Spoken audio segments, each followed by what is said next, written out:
अस्सलामुअलैकुम दोस्तों, कैसे हैं आप। आज की वीडियो आप लोगों के लिए बहुत इंफॉर्मेटिव होने वाली है, क्योंकि आज की वीडियो में मैं आप लोगों से एक क्वेश्चन करने आया हूं। आज की वीडियो में आपसे पूछने के लिए आया हूं कि क्या मुझे भी चैनल प्रमोशन सीरीज स्टार्ट करनी चाहिए या नहीं करनी चाहिए।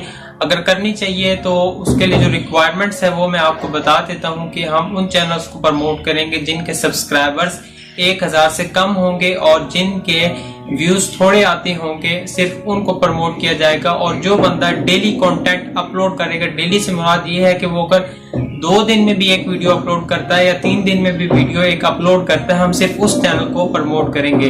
अगर आप चाहते हैं कि मैं भी अपने चैनल के थ्रू आप लोगों को प्रमोट करूं तो मुझे कमेंट में अपनी राय का इज़हार जरूर कीजिएगा। अगर कमेंट करेंगे तो तभी मैं ये सीरीज स्टार्ट करूंगा।